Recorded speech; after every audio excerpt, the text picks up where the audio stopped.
मेरा नाम अंगद है। हम 5 भाई थे और 6 बहनें थीं। मैं सबसे बड़ा था। उस समय मेरी सबसे छोटी बहन सिर्फ 3 साल की थी। हमारे घर की दुनिया छोटी थी मगर जज्बात से भरी हुई थी। सिंपल और तंग और बहुत ही खामोश कुर्बानियां। बस यही हमारा सहारा था। पिताजी एक मजदूर थे। सुबह सवेरे उठते थे, एक टूटे से कप में चाय पिया करते थे और फिर हाथ में थैला लेकर काम के लिए निकल जाते थे। शाम को जब घर वापस आते तो उनकी हथेलियों की खाल उतरी हुई होती थी, मगर चेहरे पर कोई शिकवा नहीं होता था। माँ बहुत सीधी सादी औरत थी। उनकी जुबान पर बस हमेशा बच्चों की फिक्र रहती थी। उनकी आंखों में हमेशा रात की नींद और दिन की मेहनत झलकती थी। वह हमें खिलाती और हमेशा खुद भूखी सो जाती थी, लेकिन किसी भी दिन यह नहीं कहा था कि खाना कम है। हम सब भाई बहन एक ही कमरे में सोते थे। बिस्तर की बजाय पुरानी दरी और तकिए की जगह हाथ और रजाई मिल जाए तो बहुत बड़ी खुशकिस्मती होती थी। सर्दियों की रातों में हम सब आपस में सिमट सिमट कर सोते थे ताकि एक दूसरे की गर्मी से सर्दी कम लगे। कई बार ऐसा होता था कि पिताजी को मजदूरी नहीं मिलती थी। वो शाम को खाली हाथ आते थे। माँ दरवाजे पर चुपचाप खड़ी होती, कुछ नहीं कहती, बस आंखों में एक हल्की सी नमी होती थी और कहती थी कि कुछ नहीं मिला। आज भी पिताजी कहते थे कि हाँ, कल देखता हूँ, ऊपर वाला है ना, सब कुछ ठीक हो जाएगा।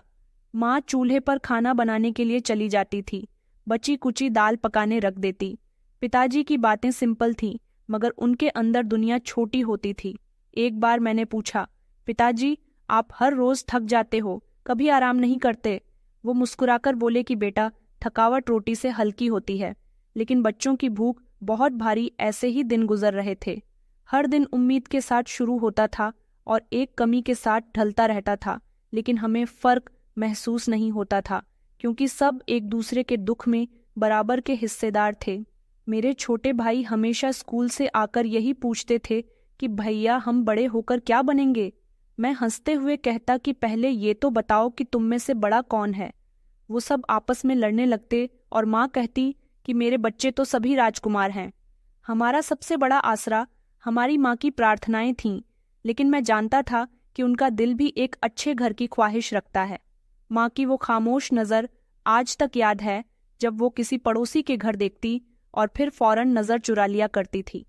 हमारे मोहल्ले के कुछ लोग हमें तरस भरी नज़र से देखते थे, लेकिन हमें कभी अपनी जिंदगी पर अफसोस नहीं हुआ था। हमेशा हमें अपनी हैसियत पर गर्व होता था। हर महीने जब राशन खत्म होने लगता तो मैं और मेरा भाई काम ढूंढने निकल जाते थे। कभी मजदूरी, कभी मोची का काम, कभी किसी दुकान पर सामान उठाना। बस इतना कमा लिया करते थे कि किसी तरह चूल्हा जल जाता था। गुजर बसर तो जैसे तैसे हो ही रहा था, लेकिन जवानी के दिन अजीब होते हैं। जब इंसान खुद को भूलकर किसी और की मुस्कुराहट में अपनी खुशी ढूंढने लगता है। उन्हीं दिनों की बात है जब हमारे मोहल्ले में एक नए किराएदार आए थे। उनकी एक बेटी थी। नैना बड़ी प्यारी थी, मेरी ही उम्र की थी। उसकी आवाज़ जैसे कोयल की तरह थी। वो मोहल्ले की उन लड़कियों में से नहीं थी जो ऊंची आवाज़ में बात करती थी। वो गली में हंसती हुई दिखाई देती थी। वो बस खामोशी से आती थी, आटे की थैली या दाल का डब्बा लेकर वापस चली जाती थी, लेकिन उसकी वो खामोशी मुझे बोलने पर मजबूर कर देती थी। उससे मेरा पहला सामना किराने की दुकान पर हुआ था। मैं माँ की लिस्ट लेकर गया था और वो मुझसे पहले आ चुकी थी। दुकानदार ने पूछा था कि पहले किसको दूं? नैना ने झुककर कहा कि पहले मुझे दे दो भैया। मैंने चौंक कर उसे देखा। वो नजरें चुरा गई थीं। इस एक शब्द ने जैसे मेरे दिल में कुछ बसा दिया था। अगले दिन मैं फिर दुकान पर पहुंचा। जरूरत नहीं थी, मगर दिल ने बहाना बना लिया। ऐसे ही छोटे छोटे बहनों से हम एक दूसरे को देखते रहते थे, मुस्कुराते थे और धीरे धीरे बातचीत भी होने लगी थी। एक दिन नैन ने पूछा कि आप रोजाना दुकान पर आते हो? आपके घर सब कुछ इतनी जल्दी खत्म हो जाता है? मैंने हंसकर कहा कि नहीं, असल में दुकान वाले चाचा से मुझे बहुत लगाव है। वो हंस पड़ी। उसकी हंसी सुनकर दिल की धड़कनें जैसी रुक सी गई थीं। फिर वो दिन आया जब हम अपने मोहल्ले के पीछे वाले गार्डन में मिले थे। ये जगह दोपहर के समय ज्यादातर वीरान रहती थी। कुछ देर वहां बैठकर हमने बात की। मैंने कहा, नैना, मुझे लगता है तुम्हारे बिना कुछ भी पूरा नहीं। नैना ने धीरे से कहा कि मुझे भी यही महसूस होता है, लेकिन हम अभी कुछ नहीं कर सकते। तुम्हें पता है ना, हम दोनों जानते थे कि हमारे बीच कुछ भी हो नहीं सकता। जब तक मेरे हालात बेहतर ना हो जाएं। मैंने बीए किया था और उसके बाद नौकरी की तलाश में मारा मारा फिर रहा था। दिन में अलग अलग जगह इंटरव्यू देने के लिए जाता था और रात को वर्कशॉप पर पुरानी किताबें बेचकर कुछ पैसे कमा लिया करता था, मगर नौकरी जैसे मुझसे रूठ गई थी। उन्हीं दिनों मोहल्ले में कुछ और भी लोग नैना के घर रिश्ता लेकर आने लगे थे। नैना ने मुझे बताया था कि मेरे माँ पिताजी कहते हैं अब वक्त आ गया है मेरी शादी का। मैं उसकी बात सुनकर खामोश हो गया था। कुछ कहने को बचा ही कहाँ था। मैं तो खुद अपनी बेरोजगारी से हारा हुआ था। मैंने एक पुराने दोस्त के साथ मिलकर फोटोग्राफी की छोटी मोटी नौकरी की कोशिश की थी, लेकिन वहां भी सैलरी इतनी अच्छी नहीं थी कि खुद का खर्चा पूरा होता। एक दिन नैना के पिता की तबीयत खराब हुई। मैं दवाई देने उनके घर गया। नैना ने दरवाज़ा खोला तो मुझे देखते ही अंदर बुला लिया। कहने लगी कि पिताजी की तबीयत अब कुछ बेहतर है। आपका शुक्रिया, मैंने कहा। नैना, अगर मैं कुछ कर पाता तो तुम्हारे लिए सब कुछ बदल देता। उसने धीरे से कहा कि पता है, और मैं प्रार्थना करती हूँ कि तुम जल्द ही कुछ न कुछ कर लो, वरना मुझे मजबूरन किसी और के साथ जाना होगा। वापस आकर मैंने सारे सपनों को दबा दिया था। नौकरी का जुनून बढ़ गया था। अब मैं हर सुबह ज्यादा जल्दी घर से निकल जाता था और हर शाम देर से घर वापस आता था। जिस काम का भी मौका मिलता मैं उसे करता था। एक दिन सुबह मैं किचन में चाय बना रहा था कि पीछे से माँ की चीख सुनाई दी। अंगद, जल्दी आओ बेटा, तुम्हारे पिताजी की सांस अटक रही है। हम अस्पताल दौड़े, लेकिन वहां पहुंचते पहुंचते वो जा चुके थे। डॉक्टर ने साफ कह दिया था कि तो पिछली रात ही कमजोर हो चुके थे। वक्त पर ले आते तो शायद बच जाते। वो लम्हा मुझे पूरी तरह से तोड़ गया था। पूरे परिवार की नज़र मुझ पर थी। पिताजी चले गए और उसके बाद घर की सारी जिम्मेदारी मुझ पर आ गई थी। दूसरे दिन सूरज निकला, लेकिन घर में रोशनी नहीं थी। माँ एक तरफ बैठी हुई थी, सर झुकाए छोटे भाई बहन सहमे हुए थे। मुझे सबने घेर लिया, जैसे उन्हें जवाब चाहिए था कि अब क्या होगा। मैंने खुद से कहा कि अंगद, जज्बात का वक्त नहीं है, अब चलना है। नैना मेरे दिमाग के किसी कोने में मौजूद जरूर थी, मगर इस समय वो एक ख्वाहिश बनकर रह गई थी, जरूरत नहीं। मैं अगले दिन पिताजी के उस पुराने ठेकेदार के पास गया जिसके साथ पिताजी काम किया करते थे। मैंने कहा, चाचा जी, मुझे काम चाहिए, जैसे मेरे पिताजी किया करते थे वैसा ही। उन्होंने मुझे ऊपर से नीचे तक देखा, फिर कहने लगे कि बेटा, हो तो तुम सेहतमंद, लेकिन हाथ खराब होने पर तैयार हो। मैंने बिना झिझक के कहा कि हाथों का रंग काला हो जाएगा, पर नीयत साफ रखूंगा। उसके बाद सुबह 6 बजे मैं कपड़े पहनकर, अपने पुराने जूते पहनकर मजदूरी के लिए निकलता था। पहला दिन सख्त था। छत पर कोई सरिया ढोना, मिट्टी बनाना, बजरी छानना, इन सारे कामों से हाथ छिल गए थे, लेकिन मैंने बैंडेज नहीं की थी। मैं चाहता था कि ये जख्म मुझे याद दिलाते रहे कि मैं क्यों ये सब कुछ कर रहा हूँ। 2 हफ्ते के बाद मैं नैना से मिला था।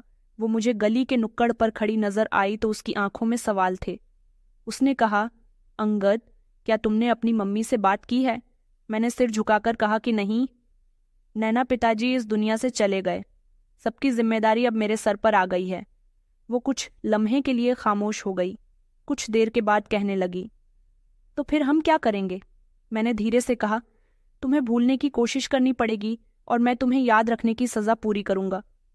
वो कुछ नहीं बोली, बस उसकी आंखों में कुछ थम सा गया था। अगले दिन उसके घर रिश्ता आया, एक सरकारी नौकरी वाले लड़के का। उसका बड़ा सा घर था। मुझे इस बारे में किसी ने बताया तो दिल जैसे एक बार फिर से दब गया हो, पर मैं खामोश रहा। उसी हफ्ते शाम को जब मैं काम से वापस आया तो माँ चूल्हे के पास बैठी थी। मैंने थके थके शब्दों में कहा कि माँ, अगर मैं कहूँ कि मैं शादी करना चाहता हूँ तो आप क्या कहोगी? माँ ने अपने हाथ रोककर मेरी तरफ देखा, फिर कहने लगी कि बेटा, तुम्हारे पिता की मौत को अभी कुछ ही दिन हुए हैं। तुम्हारे छोटे बहन भाइयों को अभी तुम्हारी जरूरत है। मैं कुछ नहीं बोला, बस चुपचाप जाकर कमरे में लेट गया था। अगले दिन नैना ने मुझे एक लेटर दिया। उसमें लिखा हुआ था कि मैंने सपने तुम्हारे साथ देखे थे, पर अब नींद किसी और के हिस्से में जा रही है। तुमने अपनी जिम्मेदारियां चुन ली और मैंने अपने नसीब को, मेरी प्रार्थना तुम्हारे साथ है। नैना का खत जेब में रखकर मैं सीधा काम पर गया था। वो दिन पहले दिन से भी ज्यादा थका देने वाला था, मगर मैंने अपने अंदर एक फैसला कर लिया था। नैन अब मेरा बीता हुआ कल थी। शाम को जब मैं घर आया तो सब रोज के मुताबिक चल रहा था। माँ खाना बना रही थी, बच्चे खेल रहे थे, बस मेरे अंदर कोई शोर नहीं था। खाना खाए बिना मैं छत पर जाकर बैठ गया था। आसमान पर बादल छाए हुए थे, शायद बारिश होने वाली थी। मैंने खामोशी से वो लेटर निकाला जो नैना ने मुझे दिया था। उसके शब्द धुंधले हो चुके थे, लेकिन हर शब्द मेरे अंदर जिंदा था। मन किया कि एक बार बात कर लेता हूं, मगर फिर फौरन खुद को रोक लिया। बात करने से क्या होता है? वक्त तो बदल चुका है। अगले दिन काम पर पहुंचा तो सिर झुका हुआ था। ठेकेदार ने पूछा कि सब ठीक है ना? मैंने हंसते हुए कहा कि बस नींद कम हो गई है। शाम को वापसी पर एक पुरानी साइकिल खरीदी। टूटी हुई सीट, जंग लगे हुए हैंडल, मगर वो चलने के काबिल थी। सोचा कि अब पैदल नहीं जाना, कुछ बदलने की जरूरत है। काम बढ़ता चला गया। दिल में नैना की याद अभी भी जिंदा थी। मैं शाम को दूध वाले के साथ दूध भी सप्लाई किया करता था। दूध वाला कहता कि तुम इतने खामोश क्यों रहते हो?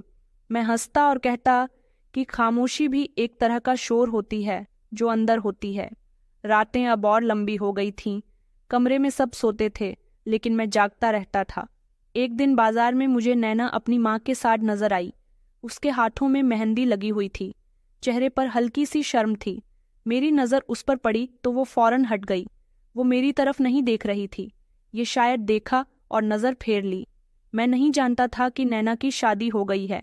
बैंड की आवाज़ दूर से आ रही थी। मैं काम पर था, लेकिन दिमाग उसके घर के करीब था। शाम को वापसी पर उसकी गली से गुजरने से बचा जहां उसका घर था। चाय की दुकान पर बैठा रहा चुपचाप। काफी देर बाद एक बूढ़ा आदमी मेरे पास आया और कहने लगे कि बेटा, जिंदगी एक दरिया है, बहने दो, रुकने से बदबू आती है। मैंने मुस्कुराकर कहा कि जी अंकल, सीख रहा हूँ तैरना।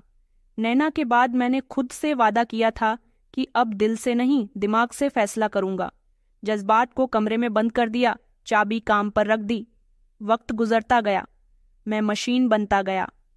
नैना की मुस्कुराहट एक धुंध बन गई थी, मगर उसके बाद वाली खामोशी मेरी अपनी बन गई, और इसी तरह खाली कमरा मेरा असली पहचान बन। वर्कशॉप की नौकरी मुझे एक जानने वाले की मदद से मिली थी। उसका मालिक बहुत अच्छा आदमी था, 50 साल का मजबूत सा आदमी, जिसकी आंखों में काम की पहचान और अंदाज में एक नरमी थी। पहले दिन जब मैं वहां पहुंचा तो उसने सिर्फ इतना पूछा कि गाड़ियों का कोई काम आता है। मैंने कहा ज्यादा नहीं आता, लेकिन सीखने का शौक है। उसने हंसते हुए कहा कि बस शौक ही काफी है, बाकी मैं खुद सिखा दूंगा। शुरू में मुझे सिर्फ टायरों में हवा भरने और गाड़ी धोने का काम दिया गया था। मैं चुपचाप करता रहा। 2 हफ्ते के बाद मालिक ने मुझसे कहा कि तुमने शिकायत का मौका नहीं दिया, कल से काम सीखो। मैं खुश हुआ था। एक नई जगह काम और सबसे बढ़कर एक हुनर था। दिन भर का थका हुआ वक्त, लेकिन दिल में एक तसल्ली थी कि अब मैं सिर्फ मजदूर नहीं, कुछ सीखने वाला इंसान हूँ। 2 महीने के बाद मालिक ने मुझे पहला बोनस दिया था, 10,000 रुपये। मैंने वो हाथ में लेकर सोचा था कि ये वो पैसे हैं जो हाथ से नहीं, काबिलियत से आए हैं। मैंने वो पैसे माँ को दे दिए थे। उनकी आंखों में हैरानी थी। उन्होंने कहा कि बेटा, ये पैसे कहाँ से आए? मैंने कहा, माँ, मेरी मेहनत के पैसे हैं, मालिक ने खुश होकर मुझे दिए हैं।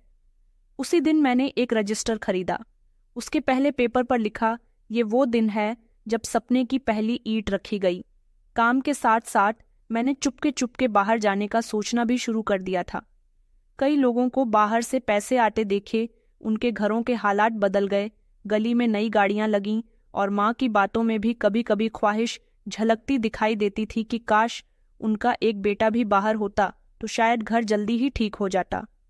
मैंने ये बात किसी से नहीं कही थी, अपने अंदर ही फैसला करना शुरू कर दिया था। एक दिन पुराने दोस्त जतिन से मुलाकात हुई। वो पिछले साल कतर से वापस आया था। कुछ समझने के लिए मैंने पूछा कि यार, तुम वहां कैसे गए थे? उसने इधर उधर देखा, फिर धीरे से कहने लगा। डंकी लगाकर मैंने चौंक कर कहा, डंकी? उसने कहा कि हाँ, इसमें खतरा जरूर है, पर अगर एजेंट अच्छा हो तो काम बन जाता है। इस समय मेरे दिल में हलचल मच गई थी। मैंने कहा, डिटेल से बताओ यार। उसने मुझे एक एजेंट का नंबर दिया। उसका नाम था पूरब शर्मा। मामूली सा आदमी था, लेकिन अंदर से पूरा सिस्टम था। मैंने उसे फ़ोन किया तो उसने कहा कि मुझे पूरे 10 लाख लगेंगे, 5 पहले लूंगा, 5 बाद में लूंगा, रास्ता थोड़ा खतरनाक है पर हाँ, पहुंचा दूंगा। मैं खामोश हो गया था। 10 लाख मेरे पास आने बहुत मुश्किल थे। मेरे पास तो सिर्फ 2 महीने की सैलरी रखी हुई थी, मगर दिल ने कहा कि यही मौका है। मैंने प्लान बनाना शुरू कर दिया था। रोज का खर्च आधा कर दिया था। मैं सिर्फ दाल रोटी खाता और कभी कभी वो भी छोड़ देता था। जो भी बोनस मिलता मैं उसे अलग रख देता। 6 महीने में 5 लाख रुपए जमा हो गए थे। अब जरूरत थी बाकी पैसों की। मैंने एक दोस्त से उधार मांगा। 2 भाइयों को पूरी कंडीशन बताई। उन्होंने भी हिचकिचाते हुए कुछ दिया। बाकी की रकम मालिक ने दे दी थी। ये पैसे वापस कर देना, पर वहां जाने के बाद कुछ बनकर आना, तुम में हौसला है। अंगद। मैंने मालिक के हाथ चूम लिए। कुछ दिन के बाद पूरब शर्मा से के नाटक किया। उसने एक रास्ता बताया जहां से हमें अंधेरे में निकलना था। कोई शोर नहीं, कोई हंगामा नहीं, बस एक बैग और एक सपना। अगली रात मैंने माँ से झूठ बोला और कहा कि 1 हफ्ते के लिए काम पर शहर से बाहर जा रहा हूँ। वो थोड़ी फिक्रमंद हुई पर कुछ नहीं कहा। रात गए, मैं अपने दोस्त के साथ उस जगह पर पहुंचा। वहां 6 लोग और थे और सबकी आंखों में डर और उम्मीद का मिला झुलसा अक्सर था। सफर शुरू हो गया था। पहले बॉर्डर, फिर रेत, फिर समुद्र। रास्ते में कई बार दिल डूबा, पसीने से शरीर भीग गया और नींद का दूर दूर तक पता नहीं था। लेकिन आखिरकार हम कतर पहुंच ही गए थे, गैर कानूनी, गैर रजिस्टर्ड तरीके से। लेकिन जिंदा कतर की जमीन पर कदम रखते ही एक अजीब सी बेचैनी दिल में उतर गई थी। आंखों के सामने चमकती हुई बिल्डिंग, बड़ी बड़ी गाड़ियां और साफ सड़कें थीं। लेकिन मेरे लिए वो सब किसी फिल्म का नज़ारा था, क्योंकि मैं उन सब के बीच एक छुपा हुआ कैरेक्टर था। बिना पहचान के जीस वर्कशॉप पर मैंने गैर कानूनी तौर पर काम करना शुरू किया था। वहां का मालिक बंगाली था। उसने साफ शब्दों में कहा कि काम करो, पैसे मिलेंगे, लेकिन कोई परेशानी हुई तो मैं तुम्हें नहीं जानता। मैंने सर हिला दिया था। परेशानी आई तो मैं भागने वाला नहीं, सहने वाला हूँ। काम बहुत सख्त था। दिन भर गाड़ियों के नीचे लेटना, इंजन खोलना, हाथों में चिकनाई, पसीने से भीगा हुआ शरीर। दोपहर को खाने के लिए सिर्फ एक परांठा और थोड़ी सी चाय मिलती थी। सोने का टाइम आता तो एक कमरे में 4 लोग, 2 पंखे और एक दरवाज़ा जिस पर कभी कुंडी भी नहीं लगती थी। एक दिन पुलिस का छापा पड़ा। हम सबको फौरन छुपना पड़ गया। मैं वर्कशॉप के पिछले दरवाजे से बाहर निकला और गरीबी गली में जाकर कुछ ही देर एक ठेले के पीछे छुपकर बैठ गया था। सांसें तेज हो गई थीं, हाथ कांप रहे थे। वो लम्हा जिंदगी की सबसे बड़ी कमजोरी का लम्हा था, जब इंसान अपनी पहचान से डरने लगता है। अगले दिन वर्कशॉप बंद थी। मलिक ने कहा कि कुछ दिन के लिए गायब हो जाओ। मैं एक पुराने साथी के कमरे में चला गया था। उसका नाम रोहन था। रोहन ने मुझे सहारा दिया। कहने लगा कि अंगद, यहाँ ऐसे ही जीना पड़ता है, लेकिन एक बात याद रखो, कतर में अगर किसी का दिल जीत लो तो किस्मत बदल सकती है। मैंने पूछा, किसका दिल जीतूं?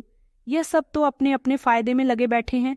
वो हंसने लगा और कहने लगा, कभी कभी किस्मत खुद तुम्हें किसी का रास्ता दिखा देती है। 1 हफ्ते के बाद एक अनजान नंबर से मुझे फोन आया। दूसरी तरफ से एक कतर का एक मालदार आदमी बोल रहा था। वो फारसी बोल रहा था। उसने टूटी फूटी फारसी बोली और कहा कि तुम अंगद हो, तुम्हारे बारे में राहुल ने मुझे बताया था, मेरी फर्म में आदमी चाहिए। मैंने फौरन हाँ कर दी। अगले दिन मैं उसकी फर्म पर पहुंचा। ये फर्म शहर से बाहर थी, जहां तेल साफ करने की फैक्ट्री लगी हुई थी। वो एक शेख था जिसका नाम अब्दुल था। उसने मुझे घूर कर देखा। कहने लगा कि पहले काम किया है तेल के प्लांट में। मैंने कहा कि नहीं, तो उसने कहा कि काम सीख लोगे। मैंने कहा कि जी। वो खामोश हो गया। फिर कहने लगा कि रहने की जगह और खाना और थोड़ा सा पैसा, और अगर अच्छे निकले तो तुम्हें वीज़ा भी दूंगा। ये सब मेरे लिए एक सपने के जैसा था। काम फौरन ही शुरू हुआ। ये काम सख्त तो था, लेकिन माहौल बेहतर था। 3 टाइम का खाना, एक अलग बेड और इज्जत भी मिलती थी। शेख खुद काम की निगरानी करता था। एक दिन मुझे अपने ऑफिस में बुलाया और कहने लगा कि अंगद, तुम क्यों गैर कानूनी तरीके से आए हो? मैं खामोश रहा। उसने फिर पूछा कि सच बताओ। मैंने कहा, मेरे पास वक्त नहीं था सब्र करने का। घर में सब मेरी तरफ देख रहे थे और मेरा मालिक इजाजत नहीं देता था कि एक मजदूर जल्दी कुछ बन सके। शेख कुछ लम्हे के लिए खामोश रहा, फिर कहने लगा कि तुम सच बोलते हो। तुम्हारी आंखों में मैंने ये सच देखा है। मैं तुम्हारे लिए वीज़ा बनवा दूंगा, लेकिन वापस जाकर कानूनी तरीके से आना पड़ेगा। मुझे लगा जैसे मैंने जमीन पर खड़े होकर आसमान छू लिया हो। वो दिन रात मेरी जिंदगी के ट्रेनिंग पॉइंट थे। कुछ हफ्ते के बाद शेख ने सारे कागजात तैयार करवाए। पासपोर्ट, वीजा, कानूनी हैसियत सब कुछ पूरी हुई। फिर उसने मुझे एक टिकट दिया और कहा कि वापस आ जाओ, फिर कानूनी तरीके से वापस आओ। मैंने उसके पैर पकड़ने की कोशिश की, मगर उसने मेरे हाथ रोक लिया और कहने लगा कि मेहनत करने वाले इंसान का सर हमेशा ऊंचा होता है। मैं वापस अपने वतन आया। घर पहुंचा तो माँ की आंखों में हैरानी थी। मैं इतने दिनों के बाद घर वापस आया था। उन्होंने कहा कि बेटा सब ठीक तो है ना। मैंने कहा माँ, अब मैं वापस जा रहा हूँ, लेकिन इस बार कानूनी तरीके से। मेरे घर वालों को इस बारे में कुछ भी पता नहीं था कि मैं कहाँ था। सबको यही बताया था कि दूसरे शहर में मजदूरी कर रहा हूँ। अब हकीकत बताने का समय आ गया था, लेकिन मैंने बस इतना कहा था कि ऊपर वाले की कृपा है। 1 हफ्ते बाद मैं कतर वापस आ गया था। इस बार स्वागत के लिए कोई एजेंट नहीं, बल्कि कुछ शेख साहब खड़े हुए थे। उन्होंने मुझे गले से लगाया और कहने लगे कि अब तुम मेरे ऑफिस के स्टाफ में हो। मैंने काम शुरू किया और जल्द ही एक बेहतर जगह बना ली। महीने की सैलरी अच्छी थी और बोनस भी वक्त पर मिल जाता था। अब मैंने पहली बार बैंक अकाउंट खुलवाया था और पहली बार अपने घर रकम भेजी थी। माँ ने फोन किया कि अंगद इतने सारे पैसे। मैंने कहा माँ, पिताजी का सपना पूरा करने का वक्त आ गया। शेख अक्सर कहा करता था कि जो लोग नीचे से ऊपर आते हैं वो जमीन को कभी नहीं भूलते। मैं उस जमीन से आया था जहां भूख भी जिम्मेदारियां थीं और दिल में एक चुपचाप जंग चल रही थी, और अब मैं उसी जंग का सिपाही बनकर कतर की जमीन पर खड़ा था। कानून के साथ, इज्जत के साथ और कतर के साथ कतर में नई नौकरी शुरू हुए।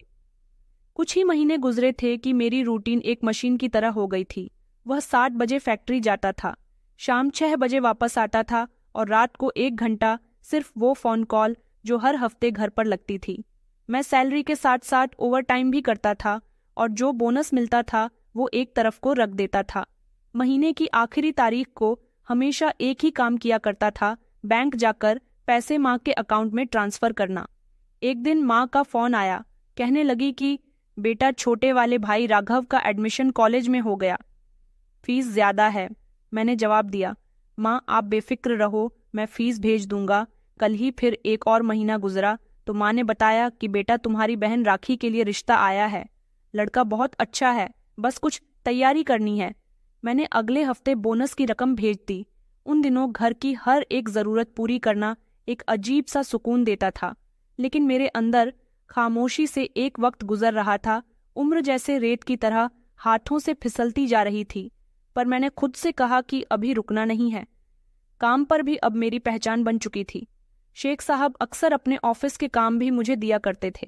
एक दिन उन्होंने कहा कि अंगद, तुम्हें कंपनी की नई ब्रांच के इंतजाम देखने हैं, कुछ दिनों के लिए शहर से बाहर जाना होगा। मैंने पूछा, कब जाना है? उन्होंने कहा कि परसों, फिक्र मत करो, पैसे भी ज्यादा मिलेंगे। मैं तैयार था। मैंने ज्यादा रकम वाला काम हमेशा कबूल किया था, क्योंकि मुझे अपनी आज़ादी का वक्त आगे कभी दिखाई देता था। आज नहीं। उधर मेरे घर पर वक्त तेजी से बदल रहा था। एक के बाद एक बहन भाई की शादी की खबरें आ रही थीं। माँ का कलेजा पहले जैसा नहीं रहा था, न सख्ती न नरमी, बस एक रूटीन। एक दिन फोन पर मैंने पूछा, माँ बाकी सब तो अपनी जिंदगी में लग गए, कभी मेरे बारे में भी सोचा है आपने? वो थोड़ी देर के लिए खामोश रही, फिर कहने लगी कि तुमने सबके लिए बहुत कुछ किया, पर अपने बारे में कभी सोचा है? मैं ये सुनकर खामोश हो गया था। ये बात तीर की तरह मेरे दिल पर लगी थी, पर सच थी। मैंने सबकी खुशियों के लिए इतना वक्त गिरवी रखा था, और अब जब सवाल उठा तो जवाब भी खामोशी था। कतर की गर्मियों के दिन लंबे हो जाते थे, कम और सख्त हो जाता था, काम और सख्त हो जाता था और नींद कम। एक रात फैक्ट्री से वापसी पर मैंने अपने साथी से पूछा कि तुम कब गए थे अपने घर? उसने कहा कि 3 महीने पहले बेटी के जन्म पर। मैंने हल्का सा मुस्कुराकर कहा कि तुम बहुत ही खुशनसीब हो जिनका घर पर कोई इंतजार करता है। उसने पलटकर पूछा, और तुम्हारा कौन इंतजार करता है? अंगद। मैंने हंसते हुए कहा कि शायद बैंक हर महीने मेरी रकम का काम के दौरान मुझे पता चला कि कंपनी के एक सीनियर लड़के की रिटायरमेंट होने वाली है। शेख साहब मुझे उसकी जगह पर लाने का सोच रहे थे। एक दिन उन्होंने बुला कि तुमने मेरा भरोसा जीत लिया है अंकद, अगले महीने से तुम्हारी सैलरी में बढ़ोतरी होगी। ये सुनकर मुझे खुशी नहीं हुई, बस सुकून हुआ कि शायद अब बाकी 2 बहनों की शादियां भी आसानी से हो जाएंगी। अपने रजिस्टर में मैंने लिखा कि आज सिर्फ 1 कदम और चढ़ा, लेकिन मंजिल अभी दूर है। मेरे कुछ साथी कतर में अपनी पत्नियों को बुलवा चुके थे। एक दिन मैंने पास बैठे लड़की से पूछा कि पत्नी को बुलवाने के लिए कितनी रकम चाहिए। वो कहने लगा, कागजात हो और थोड़ी सी कोशिश तो काम हो जाता है। मैंने कहा, मेरे पास तो सब कुछ है सिवाय पत्नी के।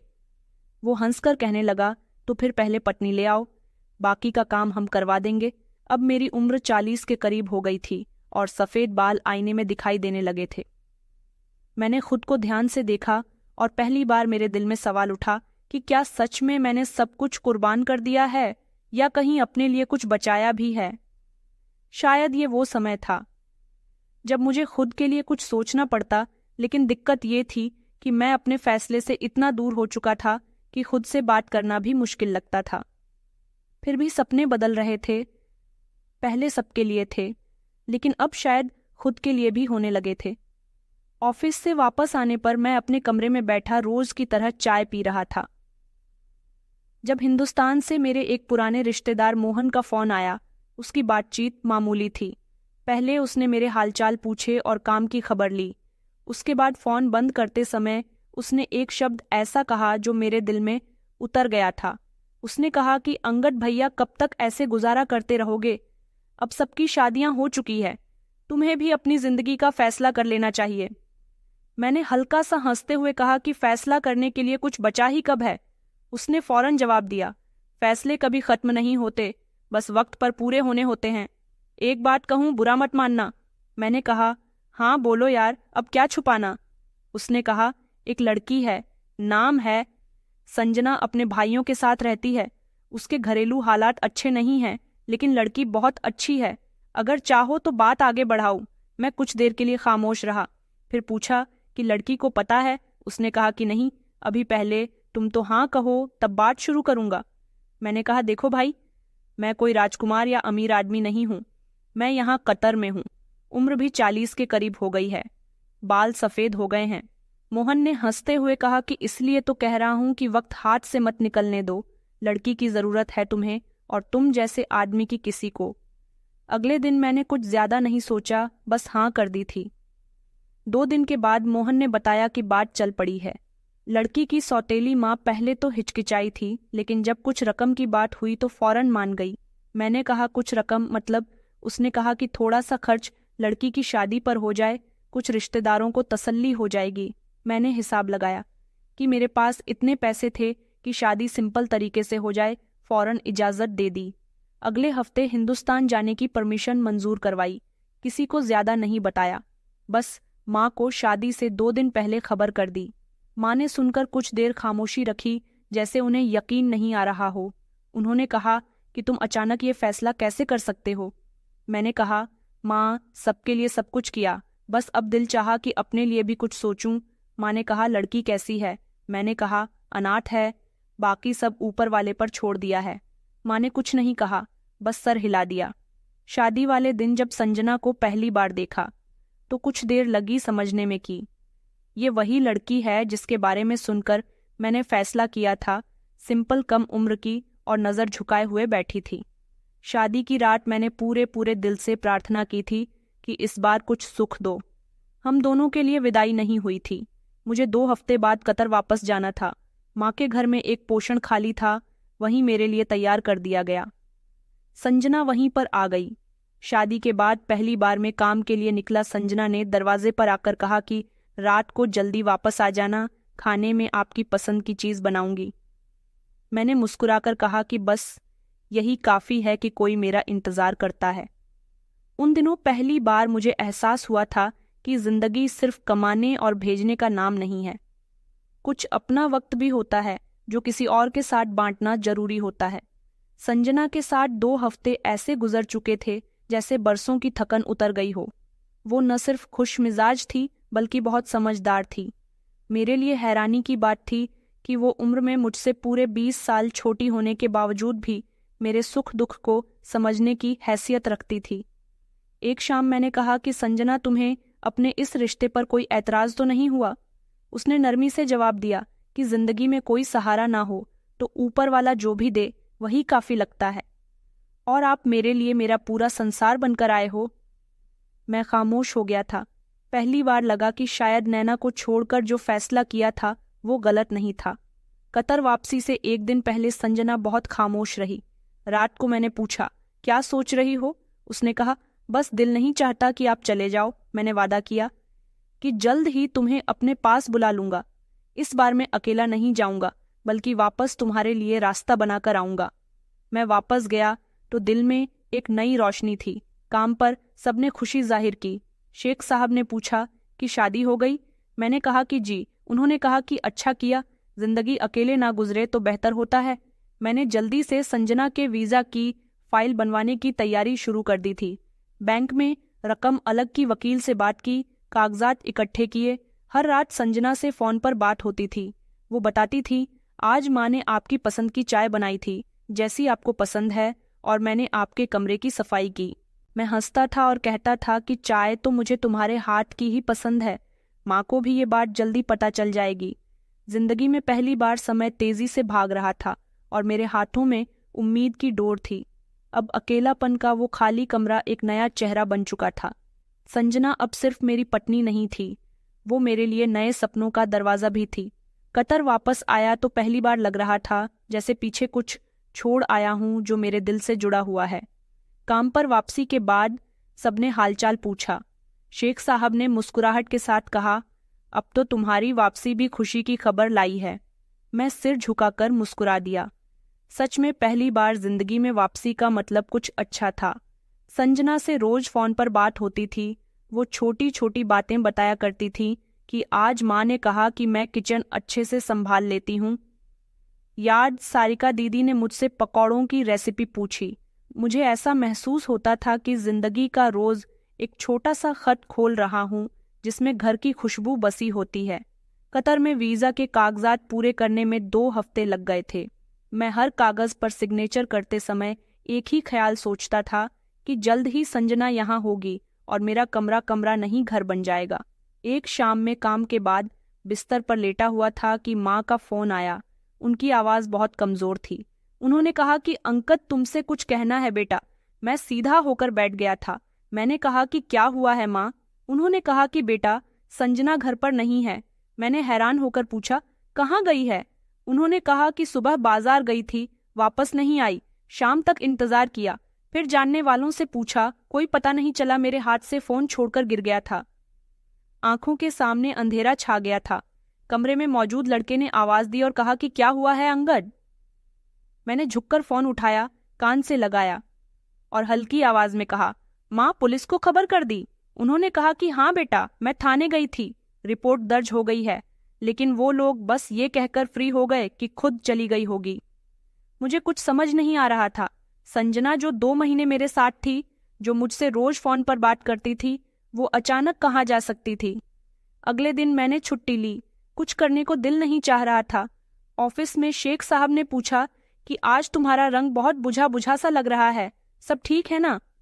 मैंने झिझकते हुए बताया कि मेरी पत्नी घर से गायब हो गई है। शेख साहब खामोश हो गए, फिर कहने लगे कि अगर तुम चाहो तो फौरन हिंदुस्तान जा सकते हो, मैं इजाजत दे दूंगा। मैंने सिर्फ सर हिला दिया कि अभी कुछ नहीं पता, पहले देखता हूं कि क्या हुआ है। अगले कुछ दिन जैसे सदियों पर टिके हुए थे। माँ रोज फोन पर कहती थी कि पुलिस वाले कुछ भी नहीं कर रहे, सब यही कहते हैं कि लड़कियां ऐसे ही घर से भाग जाती हैं। रिश्तेदारों ने तरह तरह की बातें करनी शुरू कर दी थीं। किसी ने कहा कि लड़की खुद भाग गई होगी, कोई कहने लगा कि शायद उसका कोई अफेयर होगा, और कुछ ने तो मुझे ही कसूरवार ठहरा दिया था कि इतनी कम उम्र की लड़की से शादी ही क्यों की थी। मैं इन सब में खामोश रहा। किसी को भी जवाब देने का मन नहीं करता था। एक दिन मैंने उसके सौतेले भाई को फोन किया। वो अजीब अंदाज में बोला, हमें क्या पता तुमने शादी की थी उसके साथ, अब तुम जानो और तुम्हारी पत्नी। इतना कहकर उसने फोन बंद कर दिया था। मैंने कागजात की फाइल देखी जो मैंने कतर के लिए तैयार की थी। ये वही पेपर्स थे जिनसे संजना यहाँ पर आ सकती थी। एक दिन मोहन का फोन आया। उसने कहा कि अंगद, मैं खुद बहुत शर्मिंदा हूँ। मैंने सोचा नहीं था कि ऐसा हो जाएगा। मैंने सिर्फ इतना कहा कि कभी कभी अच्छाई करने की कीमत देर से मिलती है, लेकिन लगती ज्यादा है। अगले महीने में पूरी तरह से खामोश रहा। किसी को फोन नहीं किया, किसी को जवाब नहीं दिया। काम पर भी सिर्फ जरूरी बात करता था। शेख साहब ने मुझे अपने ऑफिस में बुलाया और कहने लगे कि तुम्हें कुछ वक्त की जरूरत है, जाओ कुछ दिन छुट्टी ले लो। मैंने कहा, छुट्टी से भागने वाले सपने वापस नहीं आते। 2 महीने बाद एक दिन माँ ने मुझे फोन करके कहा कि बेटा, शायद हमें संजना को भूल जाना चाहिए। मैंने जवाब दिया, जिसको आपने दिल से अपनाया हो उसको भूलना आसान नहीं होता माँ, लेकिन मैं कोशिश करूंगा। इस हादसे के बाद मेरे कमरे की दीवार पर संजना का टंगा हुआ दुपट्टा मैंने उसे उतारकर अपने सामान में रख दिया था। अब वो मेरे लिए एक याद बन गई थी, एक धोखा। संजना के चले जाने के बाद 2 साल बीत गए थे। वक्त गुजरता जा रहा था, लेकिन खालीपन वहीं का वहीं था। कतर में अब सब कुछ पूरी तरह से रोज जैसा था। कमरा, चाय, मोबाइल कॉल्स, बैंक ट्रांसफर, शाम का अकेलापन, लेकिन दिल अंदर से सख्त होता जा रहा था। हर चीज का हिसाब, हर रिश्ते का वजन, हर रिश्ते का तजुर्बा, ये सब मेरी आदत बन चुकी थी। एक दिन फैक्ट्री में एक नौकर ने कहा कि अंगद शेख साहब अपने परिवार के साथ ट्रिप पर जा रहे हैं, साथ ही अपने नौकरों को भी लेकर जा रहे हैं। तुम जैसे मेहनती इंसान को भी जाना चाहिए, थोड़ा मन लग जाएगा। मैंने शाम को शेख साहब से बात की। उन्होंने खुश होकर कहा कि तुम ट्रिप पर कहीं और जाना चाहते हो तो तुम जा सकते हो, तुम्हारा सारा खर्चा मैं उठाऊंगा। मैं कहीं और क्या जाता, मैं सोच रहा था कि मैं किसी बड़े मंदिर के दर्शन करने के लिए चला जाता हूँ। मैंने अपनी पूरी तैयारी की और वहां से निकल पड़ा। सड़क पर पूरी तरह से खामोशी थी। जब मैं मंदिर में पहुंचा तो हाथ जोड़कर प्रार्थना करने लगा। मेरी आंखों से आंसू बहने लगे। मैंने कुछ मांगा नहीं, बस ऊपर वाले का आभारी रहा। यहाँ आकर मेरे दिल में सुकून सा था। मैं प्रार्थना करने लगा कि जो बिछड़ गए उन्हें सलामत रखना, और जिन्होंने धोखा दिया उनका सच सामने ला देना। उसी लम्हे किसी ने मेरे हाथ पर प्रसाद रखा। मैंने आंखें खोली तो सामने घूंघट में एक जवान लड़की थी। उसका चेहरा घूंघट में छुपा हुआ था। जैसे ही मैंने प्रसाद अपने हाथ में लिया और उसकी तरफ देखा तो मेरी सांसें रुक गईं। जैसे ही मैंने प्रसाद अपने हाथ में लिया और उसकी तरफ देखा तो मेरी सांसें रुक गईं। अचानक एक हवा का झोंका आया और उसके चेहरे से घूंघट हट गया। वहीं आंखें, वहीं चेहरा, उसका चेहरा झुका हुआ था। मैंने कहा, संजना तुम? उसने पलटकर मेरी तरफ देखा। वहीं आंखें, वहीं हल्की सी हैरानी, और फिर वहीं खामोश चेहरा। वो एक लम्हे को जैसे पत्थर की हो गई। मैंने धीरे से कहा कि तुम हो। उसने धीरे से सर हिलाया। फिर वो रोने लगी। हम दोनों वहीं खड़े हुए थे, कई लोगों के बीच में, लेकिन हमारे बीच जैसे सब कुछ थम गया था। मैंने उसे फौरन उस कमरे में बुलाया जहां मैंने रुकने के लिए रूम बुक किया था। हम आमने सामने बैठे थे और वो अभी भी रो रही थी। मैंने उसे पानी का ग्लास दिया और धीरे से पूछा, संजना, ये सब क्या है? तुम कहाँ चली गई थी? उसने बड़ी मुश्किल से अपने आंसू साफ किए और कहने लगी कि मैं कहीं नहीं गई थी, बल्कि मुझे ले जाया गया था। फिर उसने अपनी कहानी शुरू की कि आपके जाने के कुछ दिनों के बाद आपकी माँ ने मुझे सब्जी लेने के लिए भेजा। वापस आते हुए एक सुनसान गली में 2 आदमियों ने मुझे गाड़ी में बिठा लिया, आंखों पर पट्टी और मुंह पर हाथ। कई घंटे बाद मेरी एक घर में आंख खुली। वहां और भी लड़कियां थीं, सब डरी हुई थीं। 1 हफ्ते तक वहां पर मुझे कैद रखा गया। फिर समुद्र के रास्ते हमें ओमान ले जाया गया और वहां से यमन। मैं खामोश होकर उसकी बात सुन रहा था। संजना बता रही थी कि यमन में हमें खरीदार के हवाले कर दिया गया। उसने हमें नौकरानी के तौर पर अलग घरों में बांट दिया। मेरी किस्मत अच्छी थी कि मुझे कोई गलत इंसान नहीं मिला, लेकिन जिंदगी कैद जैसी बन गई थी। रोज काम और शाम को अकेलापन। फिर एक दिन उस घर के मालिक और मालकिन यहाँ आए। उन्होंने मुझे खरीद लिया। मैंने हैरानी से पूछा, खरीद लिया? किसने कहा? हाँ, उसके पास पहले से 3 नौकरानियां थीं। उसने मुझे अपनी बेटी की केयरटेकर के तौर पर रखा था। फिर एक दिन मैंने उसे कहा कि मुझे यहाँ जो बड़ा मंदिर है वहाँ के दर्शन करने हैं। उसने मुझे इजाज़त दे दी और फिर मैं यहाँ रोज दर्शन करने के लिए आने लगी और भक्तों की सेवा करने लगी। भक्तों को प्रसाद देती हूँ। मैंने कहा कि कभी तुम्हें मौका नहीं मिला भागने का? उसने कहा कि याद है आपको, एक दिन आपने बातों ही बातों में इस मंदिर का जिक्र किया था और कहा था कि मेरी ख्वाहिश है, मैं इस मंदिर के दर्शन करना चाहता हूँ, और देखिए ऊपर वाले ने मुझे यहीं पर भेज दिया। और मुझे यहाँ आने की बात न जाने क्यों हमेशा एक आस लगी रहती थी कि आप एक न एक दिन यहाँ पर जरूर आओगे, तब मैं आपको सब कुछ सच बता दूंगी। हम दोनों खामोश हो गए। मैंने कुछ लम्हे बाद कहा, अब मैं तुम्हें ऐसे नहीं छोड़ सकता। अब जो भी हो मैं तुम्हें वापस ले जाऊंगा। संजना ने सिर झुकाकर कहा कि ऐसा आसान नहीं होगा, वो इंसान मुझे ऐसे जाने नहीं देगा। उसने पैसे दिए हैं, कागज भी है उसके पास। मैंने कहा, मैं तुम्हारे लिए जान लगा दूंगा, इस बार तुम अकेली नहीं हो। उसी रात मैंने शेख साहब को इस बारे में बताया। उन्होंने पूरी तरह से मेरी बात सुनी। फिर कहा, उस इंसान से मैं बात करूंगा, वो कौन है? शेख साहब भी जल्दी से आ गए थे। यहाँ एक बहुत बड़ा बंगला था। हम यहाँ पर पहुंच गए थे जहाँ संजना थी। वो बहुत सख्त इंसान था। कहने लगा कि ये मेरी नौकरानी है, तुम्हारी पत्नी होगी, लेकिन यहाँ की नहीं, यहाँ के कागज मेरे पास है। शेख साहब ने बड़ी तसल्ली से कहा कि हम इस लड़की को खरीदने के लिए तैयार हैं, तुम जो कीमत चाहे लगा लो, बस लड़की वापस दे दो। 2 घंटे की बातचीत चलती रही। आखिर में उसने जितनी रकम बताई, शेख साहब ने उसे उतनी ही दे दी थी और फिर वो मान गया था। मैं शेख साहब का बहुत बहुत आभारी रहा और संजना को लेकर अपने कमरे पर आ गया था। उसकी आंखों में वही हैरानी थी, लेकिन इस बार एक सुकून भी था। शेख साहब ने कहा था कि तुम कुछ दिन के लिए अपने घर चले जाओ। मैं संजना को लेकर वापस हिंदुस्तान आ गया था। घर पहुंचा तो माँ की तबीयत पहले से ज्यादा कमजोर नजर आ रही थी। माहौल में खामोशी थी, सब कुछ जैसे बदल चुका था। दरवाजे पर दस्तक हुई तो माँ ने दरवाजा खोला। सामने मुझे देखते ही उनकी आंखों में हैरानी थी और फिर एक पल को ऐसा लगा जैसे उनकी टांगों से जान निकल गई हो। पीछे संजना भी खड़ी हुई थी। माँ की नज़र उस पर पड़ी तो एक लम्हे के लिए वो रुक गई और धीरे से कहने लगी कि तुम वापस आ गई। संजना ने कोई जवाब नहीं दिया, बस आगे बढ़कर माँ का आशीर्वाद लिया। माँ ने उसे अपने हाथ से रोकने की कोशिश की, मगर वो झुक चुकी थी। मैं खामोश रहा, कुछ कहना ठीक नहीं लगा। अंदर आए तो मैंने माँ से कहा कि बैठिए, मैं आपसे कुछ बात करना चाहता हूँ। उन्होंने पलंग पर बैठते हुए धीरे से पूछा कि बेटा ये कहाँ से आई है और तुम कहाँ से आ रहे हो? मैंने उनको पूरी कहानी डिटेल से सुनाई, सोनिया की किडनैपिंग से लेकर मंदिर तक की कहानी। सारा सच सुनने के बाद माँ ने सिर झुका लिया और फिर कुछ देर के बाद धीरे से कहने लगी कि बेटा एक बात कहनी है, सुन लो, चाहे तो माफ मत करना। मैं चौंक गया था। मैंने कहा, क्या बात है माँ? उन्होंने धीरे से कहा कि तुम्हारी शादी से पहले मैंने एक मन्नत मांगी थी। मैंने ऊपर वाले से कहा था कि जब तक मेरे सारे बच्चे अपने पैरों पर खड़े नहीं हो जाते, मैं अपने बड़े बेटे की शादी नहीं करूंगी। सोचा था कि तुम कुर्बानी दोगे और ऊपर वाला हमारे घर में तरक्की ही तरक्की देगा। मैं हैरानी से उन्हें देख रहा था।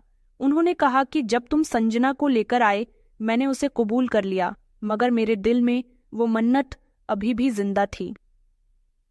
तुम्हारे जाने के बाद मैंने उसे बाजार भेजना शुरू किया ताकि वो मेरे घर का हिस्सा बन सके, लेकिन शायद मेरी मन्नत ने मुझे अंधा कर दिया। मैंने एक बार भी उसकी सलामती के बारे में नहीं सोचा। संजना की आंखों से खामोश आंसू बह रहे थे। मैंने माँ से कहा, तो आपने संजना को भेजा था? उन्होंने कहा कि हाँ बेटा, उस दिन जो कुछ हुआ वो मेरी नीयत की गलती का नतीजा था। ऊपर वाले ने मुझे आईना दिखाया। 2 साल तक मैं हर रात जागती रही, हर आवाज पर दरवाजे की तरफ दौड़ती रही, पर तुम नहीं आए ना। संजना की खबर मिली। कमरे में पूरी तरह से खामोशी छा गई थी। बाहर बारिश होने लगी थी, जैसे हर गलती धुलने का वक्त आ चुका हो। मैंने धीरे से माँ का हाथ पकड़ा और कहा कि मैं आपसे नाराज नहीं हूँ, बस अब हमें एक दूसरे का सहारा बनना है, इल्जाम नहीं देना। संजना ने माँ की गोद में सर रख दिया। माँ ने थपकी दी और कहा कि बेटा, तुमने मेरी औलाद का दर्द सहा, ऊपर वाला तुम्हें इसका फल जरूर देगा। उसी दिन मैंने अपने घर वालों को खबर दी कि संजना वापस आ चुकी है। शुरू में तो सब हैरान हो गए थे, कुछ नए सवाल किए थे, कुछ ने चुप रहना बेहतर समझा था, लेकिन जैसे जैसे सच उन तक पहुंचा, वैसे वैसे सबके व्यवहार बदलते गए। मोहन, जिसने मेरा रिश्ता करवाया था, खुद मिलने के लिए आया। उसने संजना से कहा कि तुमने जितनी हिम्मत दिखाई वो बहुत कम लोग दिखाते हैं। संजना ने जवाब दिया कि हिम्मत दिखानी ही पड़ती है जब दूसरों के फैसले आपकी जिंदगी बदल दे। कुछ दिन के बाद माँ की तबीयत फिर से बिगड़ गई थी। डॉक्टर ने बताया था कि ज्यादा वक्त नहीं है। मैं उनके पास बैठा रहा। संजना हाथ पकड़े रही। माँ ने मरते समय सिर्फ एक ही बात कही थी कि अंगद, इस लड़के को आप कभी अकेला मत छोड़ना। इसने वो सहा है जो ना बेटी सहती है और ना ही पत्नी। मैंने सर हिला दिया और कहा कि आप बेफिक्र रहो माँ, अब हम दोनों एक दूसरे का आसरा है। माँ की आंखें बंद हो गईं, लेकिन उनके चेहरे पर सुकून था। वो इस यकीन के साथ चली गई कि उनका बेटा अब अकेला नहीं है। कुछ हफ्ते बाद मैंने कतर वापसी की तैयारी की। संजना ने कहा कि अब मैं आपके साथ जाना चाहती हूँ, यहाँ से कुछ नहीं जोड़ना चाहती। मैंने संजना का पासपोर्ट और वीज़ा अपडेट करवाया। शेख साहब ने सारी कार्रवाई की। उन्होंने मेरी बहुत मदद की। जब उन्हें पता चला कि संजना को मैं वापस लेकर आया हूँ तो वो कुछ देर खामोश रहे। फिर कहने लगे कि इंसाफ हमेशा देर से होता है, मगर होता जरूर है। कतर वापसी के बाद जिंदगी का रंग बदल चुका था। अब मेरा कमरा एक घर बन चुका था। मेरी पत्नी के चेहरे की मुस्कुराहट अब मेरी पूरी जिंदगी थी। हम दोनों एक दूसरे के साथ बहुत खुश रहते थे। संजना को यहाँ आए हुए 6 महीने गुजर गए थे।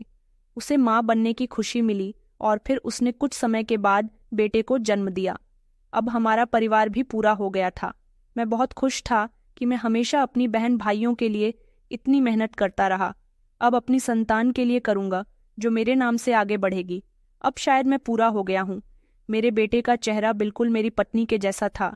अब जिंदगी में जीने का एक और मकसद मिल गया। मैंने इतनी मेहनत की थी कि मैंने अपनी कमाई से अपने ही घर के पास एक ज़मीन भी ले ली थी। कतर में अब यहाँ काम करते हुए मुझे कई साल गुजर गए और अब मैं अपने वतन वापस लौटना चाहता था। मैं और मेरी पत्नी जब वापस अपने वतन अपने घर आए तो हम दोनों ने एक दूसरे को मुस्कुराकर देखा। सबसे पहले हमने अपना वही पुराना घर संभालना जिसके हर कोने में माँ की याद बसी हुई थी। अब इस घर में बच्चे हंसते थे। इस लंबे सफर में मेरे 2 बच्चे हो गए। मेरी पत्नी घर संभालना थी और मैं बाहर बैठकर अखबार पढ़ता हूँ। मेरा कारोबार अब मेरी जमीन पर हो रहा है। ऊपर वाले का दिया हुआ सब कुछ है, किसी चीज की कोई कमी नहीं है। बस मैं प्रार्थना करता हूँ कि जिस तरह मुझ जैसे मेहनत करने वाले लोग अपना घर परिवार छोड़कर दूसरे देश में जाकर नौकरी करते हैं, ऊपर वाला उनको भी इसी तरह से कामयाब करे। तो दोस्तों, कहानी कैसी लगी कमेंट में ज़रूर बताएं। वीडियो अच्छी लगी तो इसे लाइक करें और हमारे चैनल को सब्सक्राइब करना ना भूलें।